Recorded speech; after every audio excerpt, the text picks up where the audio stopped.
اللہ الرحمن الرحیم۔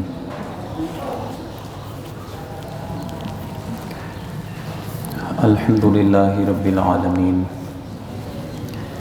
والصلاة والسلام علی سید الانبیاء والمرسلین وعلی آلہ واصحابہ وبارک وسلم اجمعین۔ معزز سامعین، آج کے ہمارے درس میں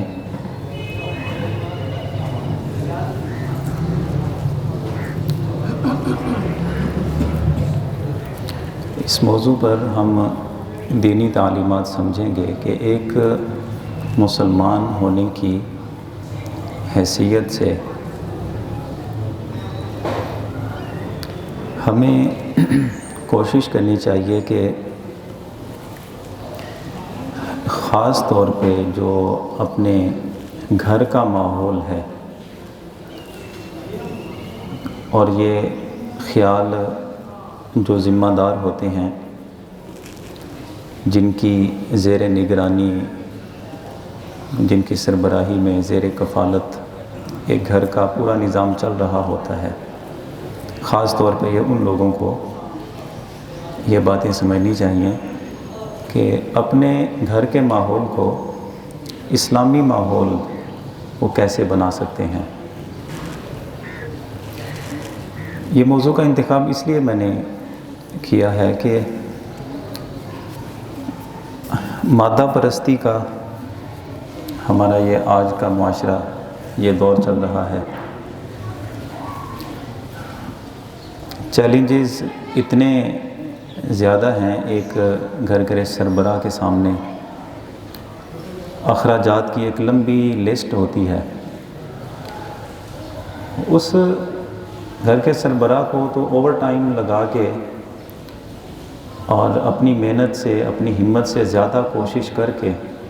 اسے ایک نظام چلانا ہوتا ہے۔ اب گھر میں بچے یا بچیاں، چھوٹے بہن بھائی، ان کے مزاج کیسے ہیں، ان کی ترجیحات کیا ہیں، ان کی خواہشیں کیا ہیں۔ اگر میں اور آپ اس آج کے دور میں ہم سمجھیں گے کہ ہمارے بچے چونکہ بڑے اسٹینڈرڈ کے اسکول میں جا رہے ہیں، تو بس ٹھیک ہے، ساری تربیت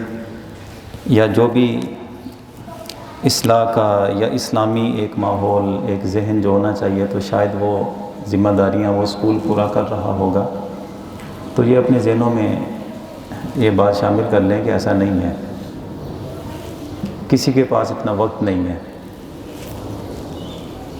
آپ کبھی جائزہ لینے کے لیے چلے جائیں کسی اسکول میں، زیادہ سے زیادہ کیا کریں گے، بچوں کو دعائیں یاد کروا دیں گے، بس اس کے بعد کچھ نہیں ہے ان کے پاس۔ اور اپنے ذرا خود کو بھی ہم سمجھیں کہ ہم بھی تو اسکول کے باہر گیٹ پہ جو ایک لمبی لسٹ لگی ہوتی ہے کہ ہمارے اسکول کا رزلٹ یہ ہے، ہم بھی تو اسکول کا رزلٹ دیکھ کے گئے ہوتے ہیں۔ تو اس لیے یہ اپنی اولاد ہے، اپنی کھیتی ہے، اپنا باغ ہے، یہ اپنا ہی گلشن ہے جو اپنا گھر ہے، تو اس کو خود ہی سنوارنا ہے۔ آپ پھر اپنے رویے سے دیکھیں کہ ہمارے پاس کا اتنا وقت ہے کہ ہم کسی کی اولاد کی تربیت کریں، کسی کو سمجھائیں۔ ہر بندہ اسی طرح زندگی گزار رہا ہے۔ اس لیے چند ایک چیزیں میں آپ کے سامنے پیش کرتا ہوں، ان چیزوں کو آپ سامنے رکھیں۔ ایکسٹرا کوئی محنت نہیں ہے اس پہ، کوئی اضافی بوجھ نہیں ہے کہ آپ کو وقت نکال کے پھر ایک ذمہ داری اٹھانی پڑے گی۔ بس کاموں کی ترتیب ہے، وہ تھوڑی سیٹ کر لیں تو انشاءاللہ ایک آپ خود محسوس کریں گے کہ ان ہدایات پہ اگر عمل کر لیں تو آپ خود محسوس کریں گے کہ آپ اپنے گھر کو ایک اچھا گھر سمجھیں گے۔ پہلی چیز یہ ہے کہ ہم اللہ کے فضل سے اور بغیر اپنی خواہش کے، محض اللہ کے کرم سے ہم ایک مسلمان گھر میں پیدا ہوئے ہیں۔ اس چیز کا احساس ہمیں ہونا چاہیے، اس کا اپنے گھر میں اس کا اثر، کم از کم یہ اثر ہمارے ظاہر ہونا چاہیے کہ ہم کوئی بھی کام کرتے ہیں نا، مطلب کھانا ہے، یہ نہ چاہتے ہوئے ہر جسم کی ہر فرد کی ضرورت ہے، لباس ہے، گھر کے ہر فرد کی ضرورت ہے۔ تو ہم کم از کم یہ ایسے کام کہ جو ہماری زندگی کے لیے ضروری کام ہیں، تو ان میں ہم یہ چیز معلوم کر کے رکھیں کہ ہمارے نبی کریم صلی اللہ علیہ وسلم کا طریقہ کیا تھا۔ یعنی خالی صرف لباس پہننا ہے، اس میں ہمارے نبی کا کیا طریقہ تھا؟ مثال کے طور پہ قمیص پہننی ہے، آپ دایاں بازو پہلے پہن لیں یا بایاں پہلے پہن لیں، تو لباس تو مزاحمت نہیں کرے گا کہ مجھے اس طرح پہنا جائے، یہ آپ کے اختیار پہ ہے۔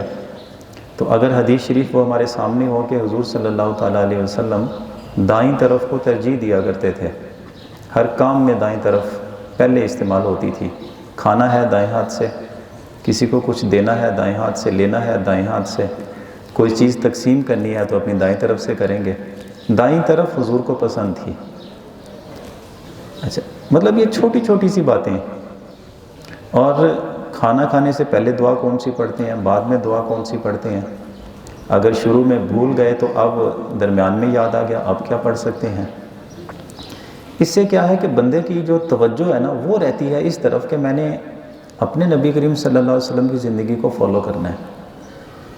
ناخن کاٹنے ہمارے نبی نے کیسے کٹوائے، خود کاٹے ہیں تو کیسے کاٹے، بالوں کی حجامت کرنی ہے وہ دائیں سائڈ سے شروع کر لیں بائیں سے شروع کریں، وہ تو ہو ہی جانی ہے، لیکن اگر سنت طریقے پہ عمل کریں گے تو بندے کی توجہ رہے گی۔ وہ توجہ پھر آپ کو اس قدر اپنی جو اسلامی تہذیب ہے، حضور صلی اللہ علیہ وسلم کی تعلیمات ہیں، ان کے ساتھ جوڑ کے رکھے گی کہ کہیں بھی چلے جائیں، آپ یورپ میں چلے جائیں، کوئی بندہ بھی آپ کی عادتوں کو جب چیلنج کرے گا تو وہ اندر کا جو ضمیر ہے وہ خود بخود آپ کو کہے گا یہ تو آپ بچپن سے لے کر اب تک ایسے کرتے آئے ہیں، یہ تو اس کے اپوزٹ کوئی چیز ہے جو آپ کو سکھائی جا رہی ہے۔ یہ ذمہ داری ہم نے قبول کرنی ہے کہ اپنے گھر میں کم از کم یہ ہر جسم کی ہر فرد کی جو ضرورت کی چیزیں ہیں استعمال کی، پہننے کی، اس میں دعائیں کیا ہوتی ہیں، تو اس میں ہم اپنے نبی کریم صلی اللہ علیہ وسلم کے طریقہ کار کو اپنائیں۔ کوئی اضافی مشقت نہیں ہے اس کے اندر، ایک ترتیب ہے جو آپ نے صرف وہ آگے پیچھے کرنی ہے اور کام حضور کی سنت کے مطابق ہو جائے گا۔ پہلا طریقہ یہ اپنانا چاہیے۔ دوسرا یہ کہ تعلیم کوئی بھی حاصل کریں، کوئی بھی کسی بھی شعبے کی تعلیم حاصل کریں، مسلمان کو ہر قسم کی تعلیم حاصل کرنی چاہیے، اس کا حق ہے۔ جتنی بھی تعلیمات ہیں یہ ساری نکلتی ہی اصل قرآن عزیز سے ہیں، یہ ساری سائنس ہے، ٹیکنالوجی ہے، ساری قرآن عزیز کی برانچز ہیں، مسلمان نے صرف اس کو سمجھا نہیں ہے۔ تو تعلیم کوئی بھی حاصل کریں، لیکن ہم چونکہ مسلمان ہیں اور مسلمان ہونے کی حیثیت سے جو ہماری ضروری دینی تعلیم ہے وہ ہر مسلمان پہ فرض ہے۔ ہم یہ نہیں کہتے، اور اگر کہہ بھی دیں تو کوئی بری بات بھی نہیں ہے کہ آپ کو قرآن عزیز کا ترجمہ آنا چاہیے، آپ کو حدیث پاک کا ترجمہ کرنا معلوم ہونا چاہیے۔ انگریزوں کی تعلیم اتنی حاصل کر لی ہے کہ ہم انگریز کو پڑھانے کے قابل ہو گئے ہیں، انگریزوں کے بچے ہم سے پڑھ سکتے ہیں، ہم نے یہ مہارت حاصل کر لی۔ لیکن کتنے دکھ کی بات ہے کہ جو کتاب ہدایت اللہ نے مسلمانوں کے لیے پوری دنیا کے لیے بھیجی ہے، خاص طور پہ مسلمان تو اس سے فیض حاصل کریں گے ہی، کتنے دکھ کی بات ہوتی ہے کہ ہزاروں روپیہ ماہانہ خرچ کر کے بچوں کو ہم غیروں کی زبان پڑھاتے ہیں۔ ہونی بھی چاہیے، آنی چاہیے، اسی دنیا میں جینا ہے، لیکن افسوس کی بات یہ ہے کہ ہم قرآن عزیز کا ترجمہ جس کو صرف آتا ہونا ہم اضافی نیکی سمجھتے ہیں، ایکسٹرا نیکی، اگر نہ بھی ہوتی تو کام چل جانا تھا۔ لیکن بچہ ماشاءاللہ حافظ قرآن ہے، بچہ ماشاءاللہ جی قرآن بھی اچھا پڑھ لیتا ہے، ترجمہ بھی کر سکتا ہے، اچھا ماشاءاللہ پھر تو بڑا چنگا ہے۔ یعنی اس کو اضافی ایک ایکسٹرا نیکی نہ سمجھیں، اس کو اپنی ضرورت سمجھیں، کیونکہ جب بندے کو یہی معلوم نہیں ہوگا کہ میرے رب نے میرے ساتھ کیا کلام کیا ہے، زندگی کا سارا حسن ہے، زندگی کے معاملات ہیں، کیسے بندے کو سمجھ آئیں گے؟ تو دینی ضروری تعلیم یہ ہر بندہ تہیا کر لے۔ وہ کیا ہے؟ مثلا نماز پڑھنی ہے، سارے دلائل کا علم نہ ہو کہ آپ کھڑے ہیں ہاتھ باندھے ہیں تو کون سی حدیث ہے جس سے آپ نے، لیکن اس حدیث کے نتیجے میں جو تعلیم نکلتی ہے کم از کم اتنا تو پتہ ہو کہ نماز میں ہاتھ کہاں باندھنے ہوتے ہیں، شروع سے لے کر آخر تک نماز کو مکمل ادا کرنے کا طریقہ کیا ہوتا ہے، اگرچہ دلائل کا پتہ نہ ہو لیکن مسئلے کا علم تو ہو نا کہ عبادت ہم نے ادا کیسے کرنی ہے۔ اتنی ضروری تعلیم آپ تہیا کر لیں کہ ہمارے بچے چاہے جس فیلڈ میں بھی چلے جائیں اور ہم خود بھی جس بھی محکمے میں کام کریں، لیکن یہ مسلمان کی جو ضرورت ہے کم از کم اس چیز کا تو علم ہونا چاہیے۔ اور یہ بھی کوئی آج کے دور میں مشکل چیز نہیں رہی۔ آپ کسی بھی مستند عالم دین سے مشورہ کریں اور اس سے پوچھیں کہ میں 1 مہینے کا میں نے ٹائم لگایا ہے، میں نے اس میں صرف نماز کے مسائل سیکھنے ہیں، آپ مجھے بتائیں۔ وہ اپنی سوچ سمجھ سے آپ کے ٹائم کا حساب لگا کے آپ کو ایک کتاب بتا دیں گے، آپ اسے ڈاؤن لوڈ کر لیں، جب بھی وقت ملا آپ اسے پڑھتے رہیں۔ سمجھ نہیں لگی آپ اس کے ساتھ رابطہ کریں کہ اس چیز کی مجھے سمجھ نہیں آئی، تھوڑا سا مجھے رہنمائی کر دیں۔ یعنی 1 مہینے کی محنت سے اپنے مصروفیت کے وقت کے اندر سے تھوڑا سا وقت نکال کے اسے اسٹڈی کرتے رہیں، حتیٰ کہ 1 مہینے کے اندر آپ تہیہ جو کر لیا اس چیز کو مکمل کر لیں۔ ماہ رمضان ہے، کم از کم روزوں کی صحیح ادائیگی کا طریقہ 3-4 دن کے اندر بندہ سمجھ لیتا ہے۔ یہ ضروری دینی تعلیم یہ آپ تہیہ کر لیں، یہ ہمارے گھر کے ماحول میں ہونی چاہیے۔ تیسری چیز یہ کہ وقتاً فوقتاً خود بھی اور جتنے بھی گھر کے افراد ہیں جائزہ بھی لیتے رہا کریں کہ کہیں ذہنیت تبدیل تو نہیں ہو رہی، خواہشیں تبدیل تو نہیں ہو رہی۔ وہ حدیث پاک میں جو یہ ارشاد فرمایا کہ ہر بچہ فطرت پہ پیدا ہوتا ہے، فطرت پہ، یعنی جو اس کی عالم ارواح میں بندے نے کہا ہوتا ہے نا کہ الستو بربکم، اللہ تعالیٰ نے ارشاد فرمایا تو ہر روح نے جواب دیا ہوتا ہے کہ باری تعالیٰ تو ہی ہمارا رب ہے، اسی فطرت پہ ہر بچے کی پیدائش ہوتی ہے۔ تو حدیث شریف میں ماں باپ کا نام لے کے حضور نے فرمایا کہ ماں باپ ہیں جو اس کے بالغ ہونے کے بعد اسے یہودی، عیسائی، مجوسی یا کچھ بھی بنا دیتے ہیں۔ وجہ کیا ہے کہ جس عمر میں ان کو سمجھانے کا وقت ہوتا ہے اس عمر میں پردے ڈالے جا رہے ہوتے ہیں، عادتیں پکی ہو جاتی ہیں، تنے مضبوط ہو جاتے ہیں، اس کے بعد ان کو اکھیڑنا بڑا مشکل ہو جاتا ہے۔ پھر حضرت فاطمہ الزہرا رضی اللہ تعالیٰ عنہ، حضرت زہرا بطول، بچے جس وقت حضور کی گود میں کھیل کے آتے تھے نا، آپ عمر کا اندازہ لگائیں، حضور کے وصال مبارک کے وقت حضرت امام حسن جو سب سے بڑے صاحبزادے ہیں، 8 سال عمر تھی ان کی، حضرت سیدہ زہرا بطول اپنے بیٹے کو یہ پوچھا کرتی تھیں، بیٹا یہ بتاؤ آج حضور کی گود میں کھیل کے آ رہے ہو، یہ بتاؤ کہ آج وحی کیا نازل ہوئی ہے۔